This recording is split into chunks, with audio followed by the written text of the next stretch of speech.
The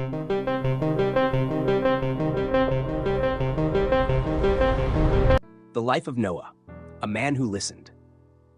Long ago, when the world was still young and wild, people had lost their way. The earth was filled with noise, not the good kind, like laughter or singing, but the noise of anger, fighting, and greed. Everyone was living for themselves. Nobody seemed to care about what was right anymore. But there was one man who still walked the old path, Noah. He wasn't perfect, no man is, but his heart was different. He believed in God when others mocked, and he listened when others turned away.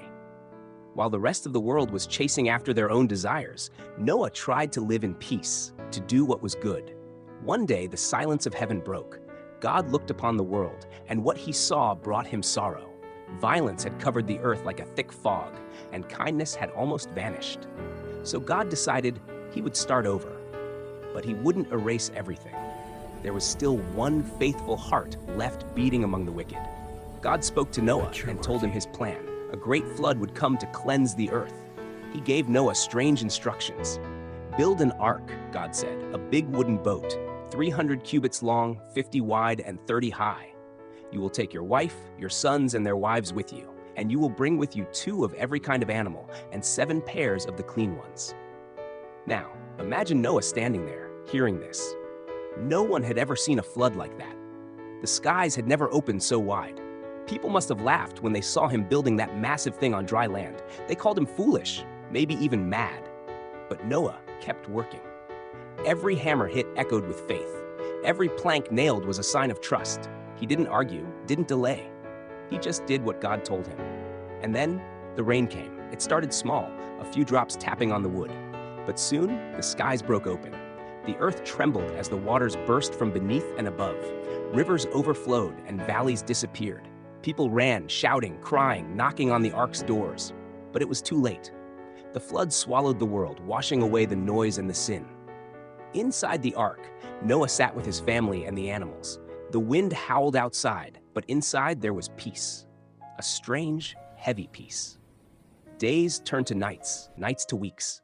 The flood lasted 40 days and 40 nights, and then the waters kept covering the land for 150 days more. It must have been a long, quiet waiting. Just water, endless and gray. But God didn't forget Noah. One day, the rain stopped and the wind began to blow again. Slowly, the waters began to go down. The ark came to rest on the mountains of Ararat, and Noah sent out a raven, which flew here and there but didn't return. Then he sent out a dove, but it found no place to rest and came back.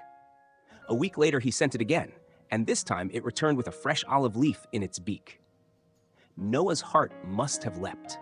Life was returning to the earth. When the land was finally dry, God told Noah to step out. Imagine that moment. The smell of fresh air after months shut inside, the sun shining again on a quiet world. Noah's first act wasn't to explore or celebrate. It was to kneel. He built an altar and offered thanks. God was pleased. He made a promise, a covenant, that never again would a flood destroy the world. And he gave a sign of that promise.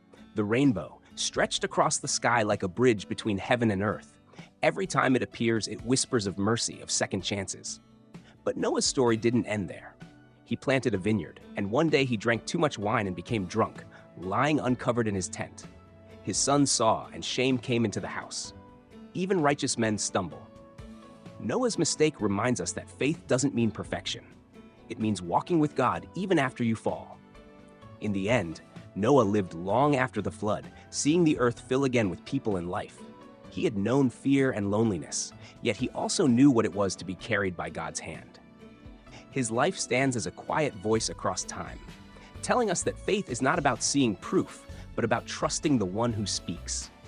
It's about obeying, even when the world laughs. And it's about hope, that no matter how dark or broken things get, God still remembers his people. So whenever you see a rainbow after the rain, think of Noah. Think of the man who built a boat when there was no sea, who believed when no one else would, and who found grace in the eyes of God.